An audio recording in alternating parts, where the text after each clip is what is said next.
Does God want a separation of church and state? Should Christians be voting biblical principles? Does it really matter who you vote for? Join Pastor Jerry Cook as he endeavors to answer these and many other questions over the next hour on Politics in the Pulpit. And now, Pastor Jerry Cook. Good afternoon and welcome to Politics in the Pulpit here on your hometown station, AM 1220 and 98.1 FM. Got an action-packed show for you today. News is breaking literally second by second. RNC is happening. This is day 3. Obviously tonight, Donald Trump's pick for VP, J.D. Vance, is going to be speaking. But let me get back to the original thing here. This is the Bishop, of course, of Santa Clarita. Good to be back with you here on Politics in the Pulpit, the show where we talk about the two things that we're not supposed to talk about, religion and politics. I know that there's a lot of talk about J.D. Vance. We're going to be talking to Jennifer Oliver O'Connell a little bit later, contributing editor to Red State, and she has a Substack called As the Girl Turns, and she's also an opinion writer at 1819 News. We'll talk to her in just a few moments, as she'll be calling in from the great state of Alabama, I believe, unless she's over in Milwaukee. And then at some point during this hour, we will, Lord willing, get a call from Dr. Harleen Graywall, owner and CEO of Skyline Dentistry right here in Santa Clarita. And obviously has a great story herself, and we're going to actually have her on the radio sometime in the next few weeks as well. But she is actually at the RNC in Milwaukee, Wisconsin, as we speak, and she was going to call in just a few moments here.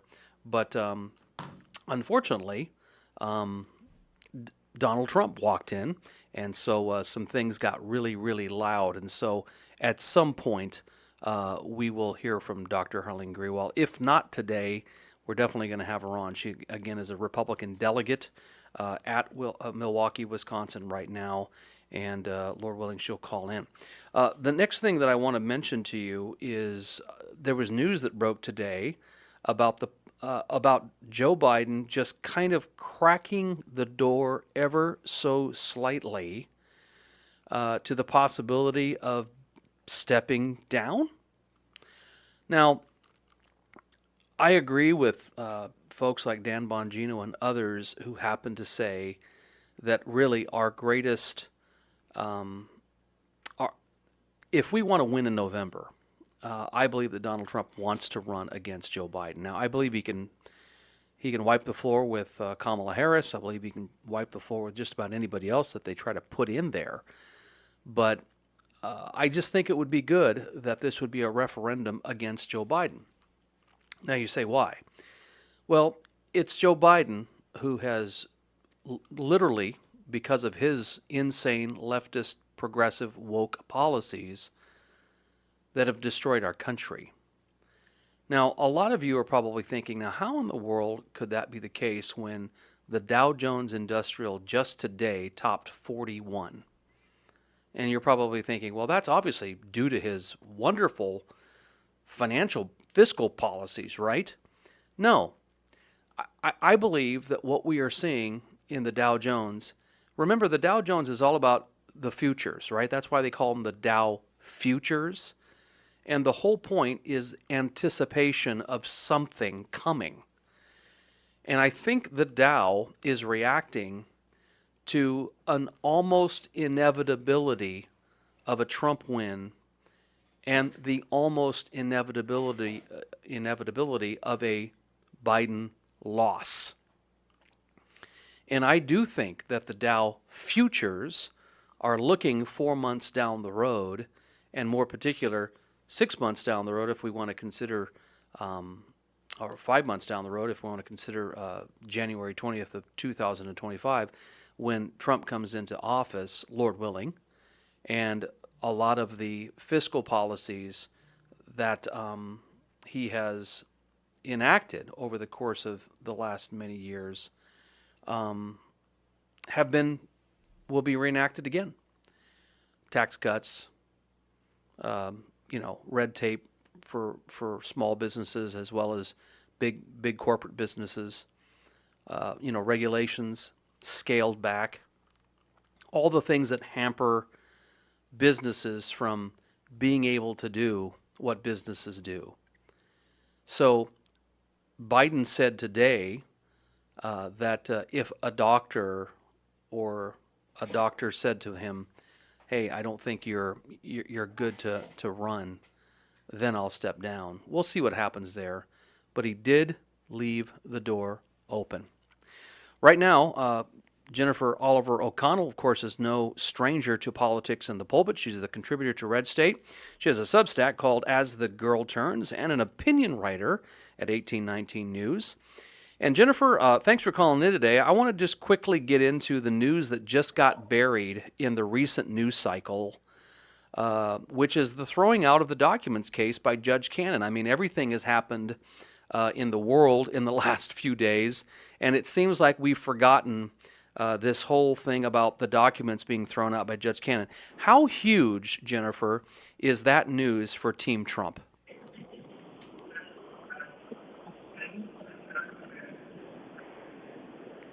Is it Jennifer or Harleen?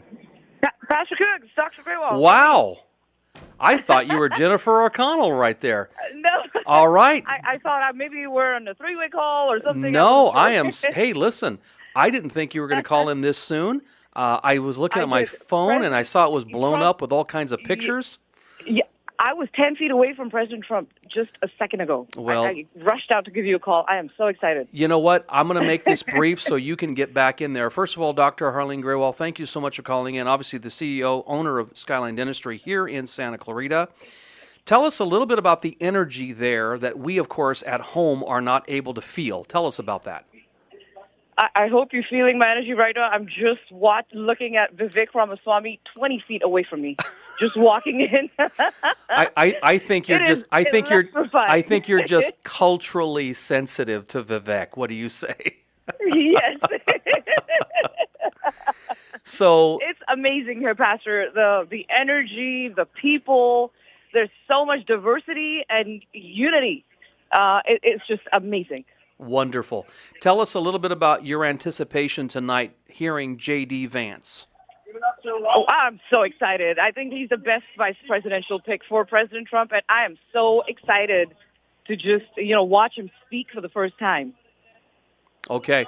And then obviously tomorrow night we culminate everything with nominating officially Team Trump and Team Vance. How excited are you about that? We are so excited, all of us. So California delegation, we're 169 of us. And if you've been watching the news, you can see Texas and all these other states, they're all matching with their cowboy hats and everything. So I went and personally bought golden Make America Great Again, a MAGA hats, 169 of them, golden hats for the golden delegation. That is how excited I am and how excited we are. We're going to make a statement tomorrow. I think you need to buy 170 and bring one home for me. I will bring you one. Dr. Harleen Greywall, thank you so much for calling us and giving us an update on the floor of the RNC. And Godspeed to you, and Lord willing, we'll see you when you get back. Yes, thank you, Pastor Cook. Have a wonderful evening. All right. Thank you, Dr. Harleen. All right. Well, for a minute there, I thought that was Jennifer Oliver O'Connell, but I believe Jennifer has called during Dr. Greywall.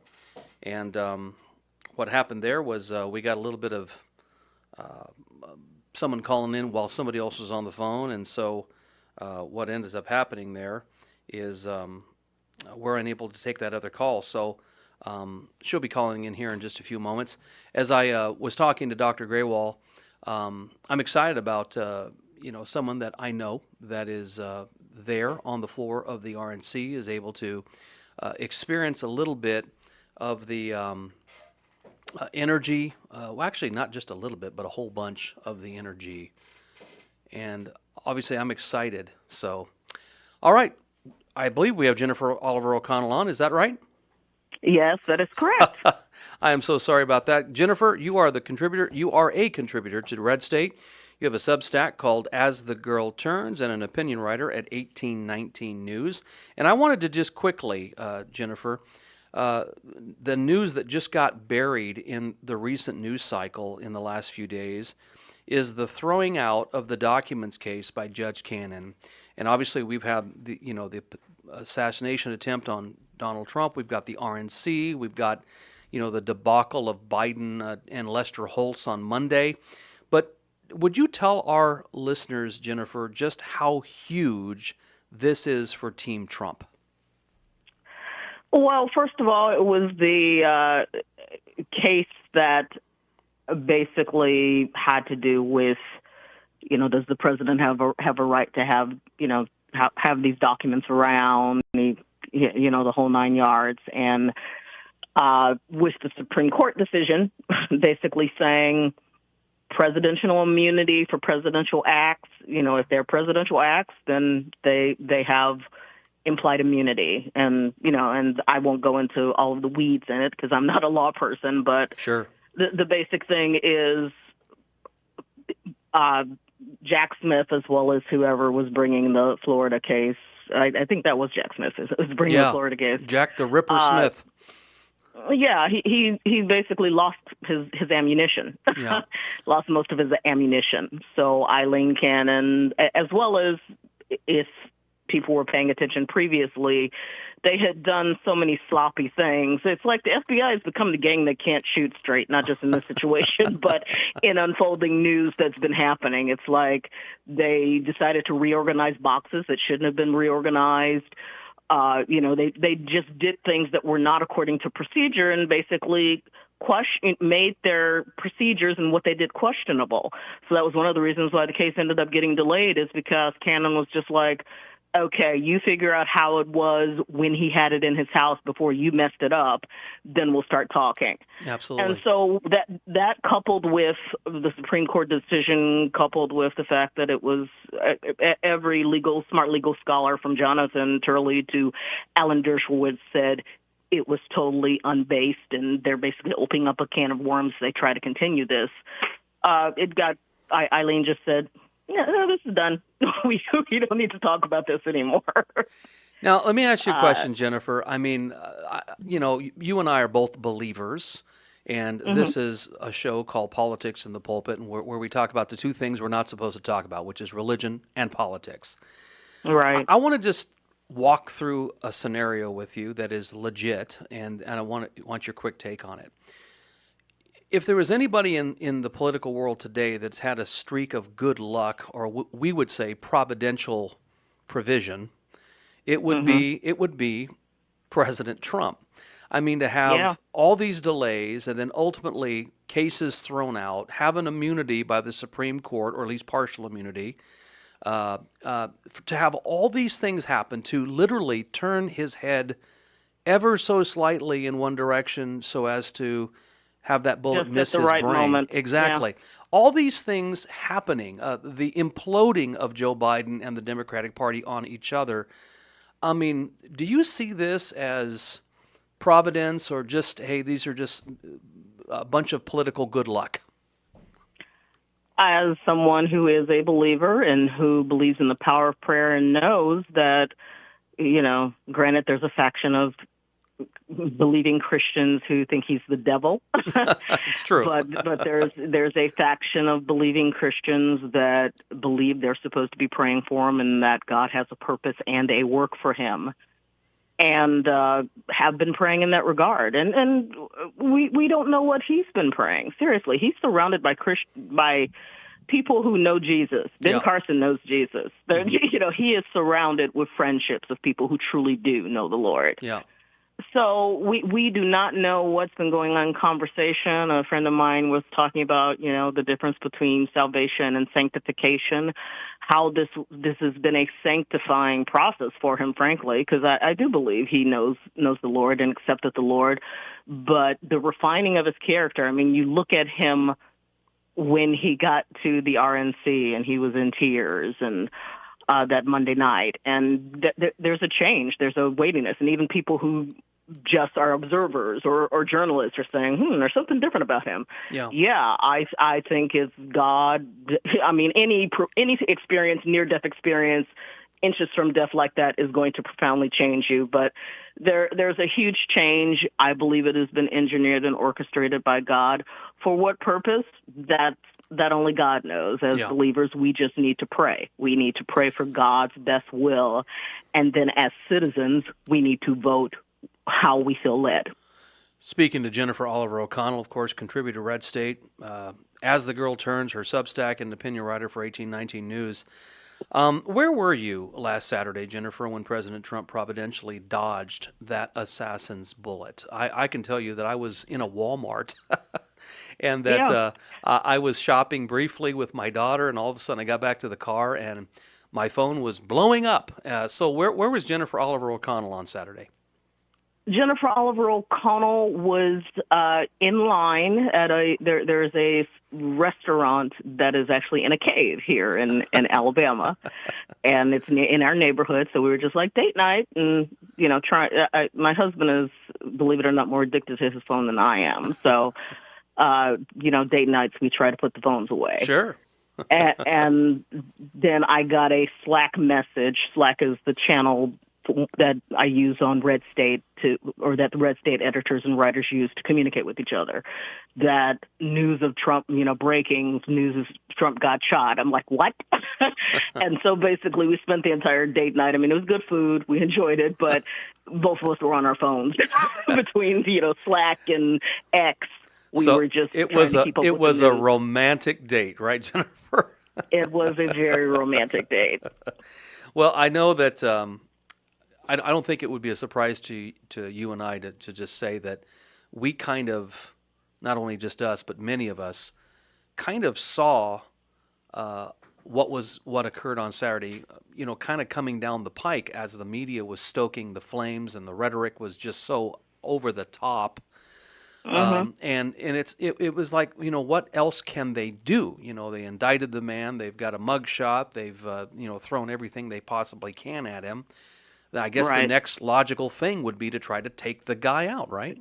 Yeah, that would be the next logical thing, and there were credible threats given to what is her name, Cheadle? Yeah, the DEI hire, and we'll definitely talk about her on the other side of the break right here in just a second. Yeah. So what I want to do is I want to tee up what we're going to talk about right after this break, Jennifer. Not only do we want to talk about just the horrible breakdown of the Secret Service at last Saturday's event in Butler, Pennsylvania. But one of the things I want to talk about is bring up a great article that you wrote called Project 2025, a nothing burger being used to rally the Democrat base. And boy, Jennifer, does the base of the Democrats really need to be rallied, especially at this time. So when we come back here on Politics and the Pulpit, we'll continue to talk to Jennifer Oliver O'Connell, contributor to Red State, and her Substack is As the Girl Turns. And we'll talk to her about this article that she wrote, which is excellent, and I'll tell you where you can get it. And we'll also go through some of these interesting transition projects that are on Project 2025 and get into the substance of what Jennifer O'Connell wrote here when we come back on Politics and the Pulpit. I have on the line someone who knows about both of those topics, religion and politics. Jennifer Oliver O'Connell, contributing editor to Red State, and of course has a Substack called As the Girl Turns, and an opinion writer with 1819 News. You know what, Jennifer, you've got so many little accolades. Is there anything I've missed? No, those are the main things. There's stuff that I do as well that has nothing to do with writing, but well, you're a wife. Pivotal or important. You're a wife, and you and your husband go out with cell phones. Yeah, I'm a wife. I'm a dog mama. I'm a yoga instructor. Not sure how. I know there's certain segments of the Baptist Church that thinks yoga is of the devil, but I teach yoga and believe God uses it. So. Well, one of these days you're going to have to tell me how to put my leg behind my head. So. Well, even I can't do that, so I'm not. But I can get you more flexible. That's a guarantee. Hey, real quick, before we get into the Secret Service debacle and all the misgivings that have happened since last Saturday, what are your expectations about J.D. Vance tonight, and what do you expect him to be speaking on?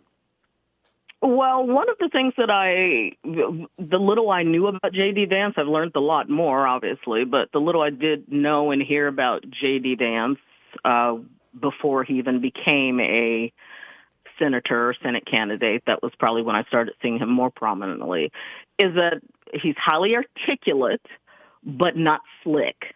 So he's not Kamala Harris word salad. He's not, this polished point on point.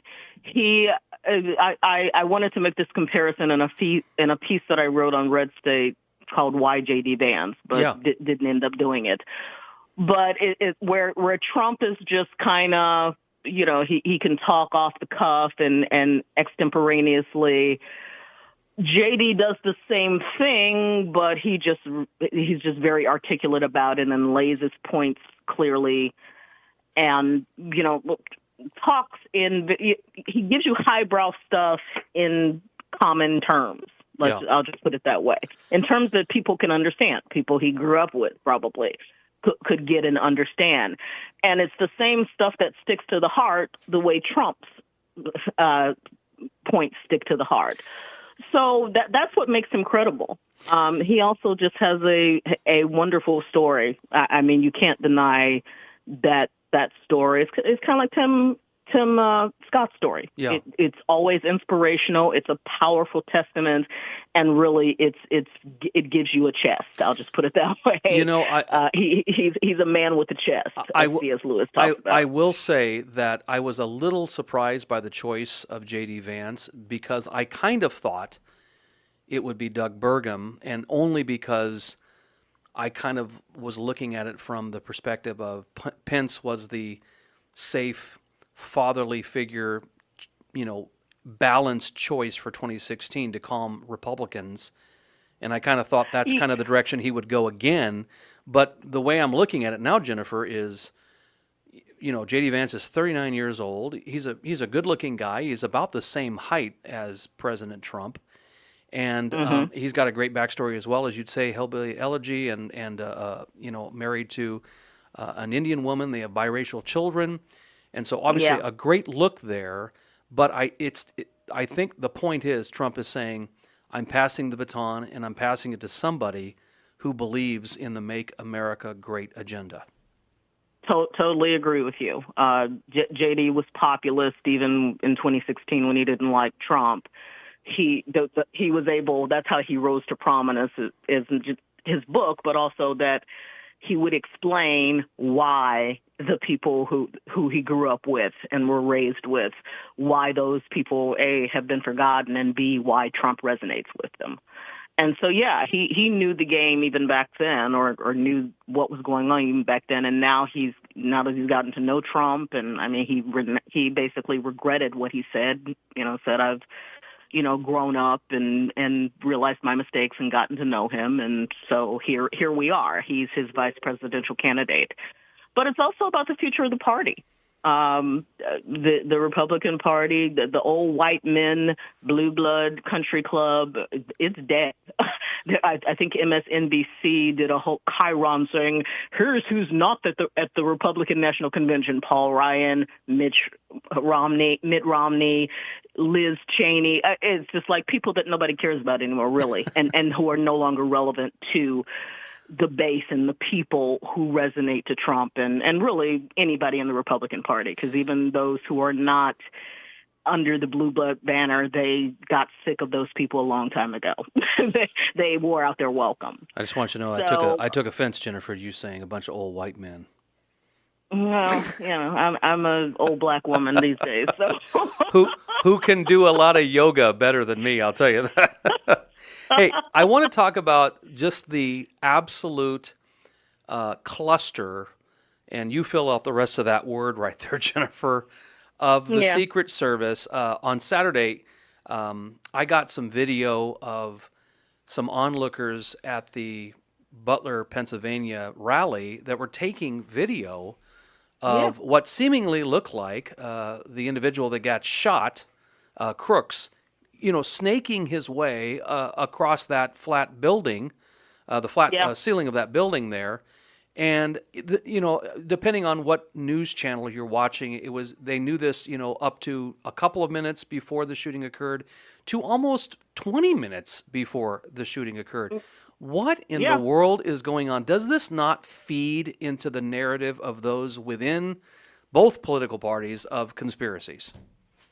It really does. We were actually having a conversation about that with some of the editors that I work with at another publication. Just, this is conspiracy theory territory. Yeah. And actually, Corey Mills was on CNN, who's a sniper, and, he's one of those people who understands what they were supposed to do and what didn't get done.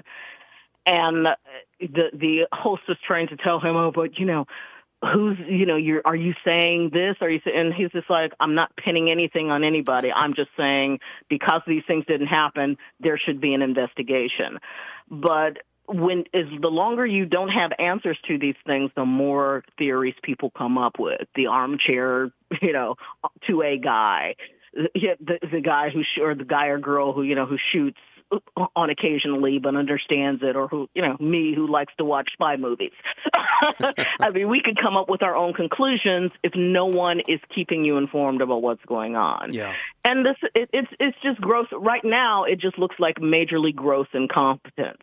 If you had that Thomas Crooks in your sights, first of all, that he got on the roof in the first place when people were yelling at you saying, hey, that guy's on the roof up there. Yeah. Why? Yeah. That roof should have been secured, and the water tower should have been secured. Immediately when I saw the lay of the land after the incident happened and they were showing it, I'm just like, was there no one on the water tower? And, I'm just like, that was my first thought because, again, I have a little bit of knowledge on this stuff, but not a lot. But, yeah, they should have gotten him down then, and then they had him in their sights 10 minutes before Trump got on the stage, and they still did nothing. Jennifer, they could have taken him out and nobody would have been the wiser. No, you're right. And I'm a hunter, and I hunt, all throughout the year. And 130 yards is what the estimate is between that flat surface where Crooks was taken out and ultimately where Trump was standing there at the dais at the rally. 130 yards, you don't even need a scope. You could actually use iron sights technically if you're a pretty good shot. Right. And it's amazing that they even allowed President Trump on that dais platform at all. They should not have let him up. Yeah, I mean, it's amazing, and I know that this is still unfolding, and more is going to happen. And this Cheadle woman, who I guess was basically handpicked by Joe Biden, is there's going to be probably hell to pay, but who knows? Maybe not during this administration. However, let's turn our attention now to a Substack that you put out just a few days ago for As the Girl Turns, which of course is a wonderful reference to As the Stomach Turns. Or As the World Turns. And as the World Turns, which is for the younger people, a soap opera that was very popular when I was a kid. Exactly. I remember my mom watching a long time that. ago. Yeah, my mom used to watch that and used to watch. You know what? We could probably talk about that right now. General Hospital, All My Children, Falcon Crest, all those shows. But anyway, that's another day for another topic, Jennifer. But you wrote you wrote a great article here about Project 2025. And in light of the fact that, President Biden had a horrible debate a couple weeks ago, in light of the fact that his press conference, the NATO press conference, was not all that great when we found out that, Trump was our vice president.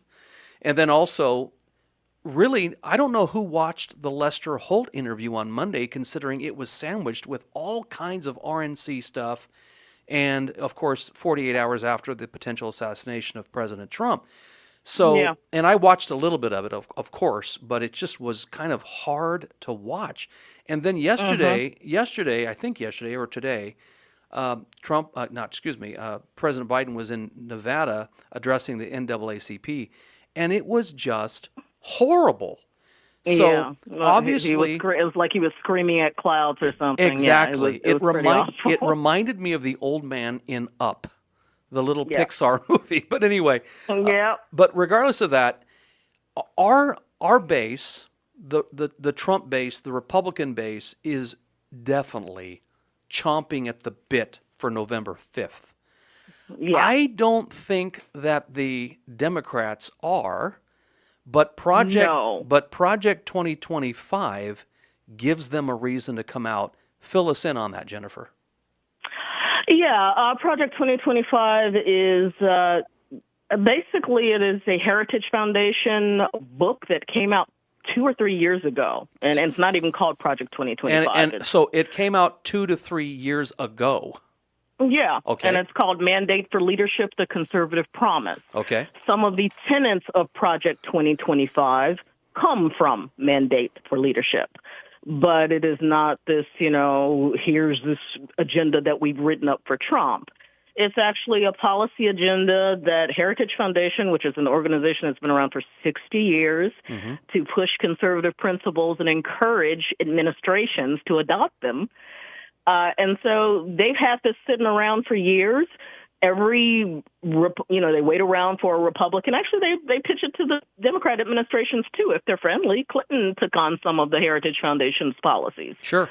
So this is no different than Center for American Progress, which Hillary Clinton's Goomba, John Podesta, started that along with George Soros. And they do the same thing. They come up with their policy points, and nobody's screaming, oh, my God, we have to watch out for them and their administration and all that stuff, or this is Trump pushing this.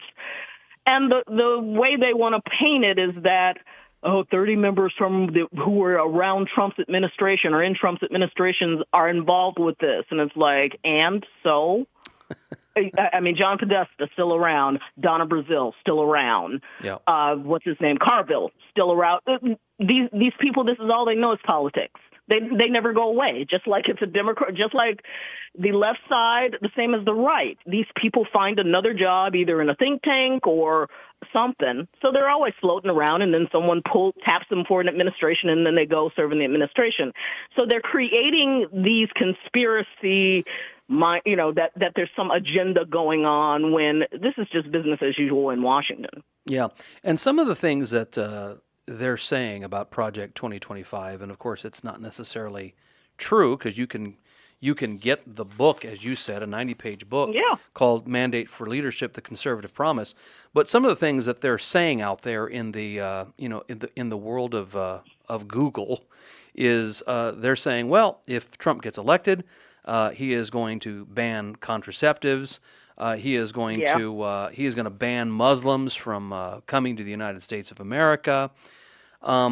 Eliminate the Department of Education, which, by the way, is not that bad. I was going to say, not a bad idea. I'm on board with that, man. How about ban African American and gender studies in all levels of education? Or how about this? Ban books and curriculum about slavery? Really? That's our history. Might as well talk about it, right? Yeah, exactly. Then explain Project 7076, which Ben Carson was involved with, that they were trying to put in place before the Trump administration ended, basically teaching Black history and about slavery. Basically it was created to combat that awful 1619 Project, which was just total lies and total garbage. So why would he want to ban any teaching if he was trying to come up with his own history focus himself? What's funny is in 2022, the red wave that supposedly was supposed to happen obviously became, nothing more than a red trickle, except in, New York and a few other places here and there. But abortion was the rallying cry for the Democrats in 2022. Yeah. And it seems like, that the teeth from that have been extracted by, Trump's position going into this election, whether you like it or not. Politically, it's a great way to place himself, and basically saying Roe has been dealt with through the Dobbs decision. Now it's a state's issue. And again, I have my position on that. That's neither here nor there at the moment. But Donald Trump has said, quote, in reference to this Project 2025, and you have this here in your Substack, from Truth Social, I know nothing about Project 2025. I have not seen it. I have no idea who is in charge of it. And unlike our very well-received Republican platform, had nothing to do with it, which is true because this was a book that predated this Truth tweet, right? Yeah, it totally did. And I mean, it maybe got peddled to one of the 5 million chiefs of staff that he had. I mean, who did he have? Bannon, Priebus, Kelly. I mean, my God, the man went through chiefs of staffs like water. So maybe it was pitched to somebody in his administration at that time. Maybe it wasn't. We don't know. But did he personally sit down and read it and implement these things? No, he did not. He has what he calls Agenda 47, which is what he plans to do in his new administration should he be elected. Yeah.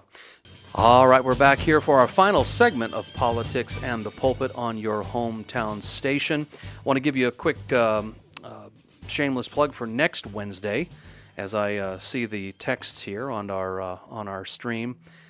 Steve Hill, who of course came in third for the Democratic congressional races against Mike Garcia, will be joining us next Wednesday live in studio. What I'd like to say is Satan himself will be here with Pastor Jerry Cook.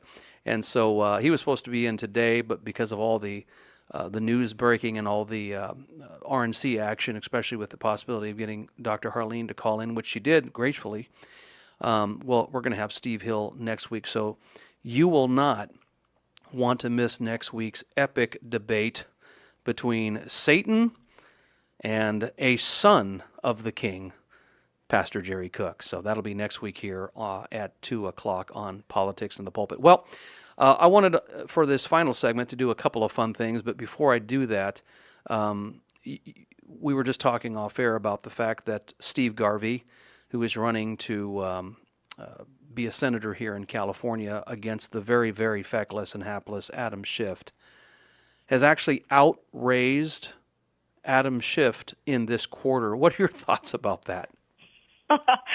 Well, one, it shows that people are not enthused about the Democrat ticket or Joe Biden anymore if they stop giving money. Yeah.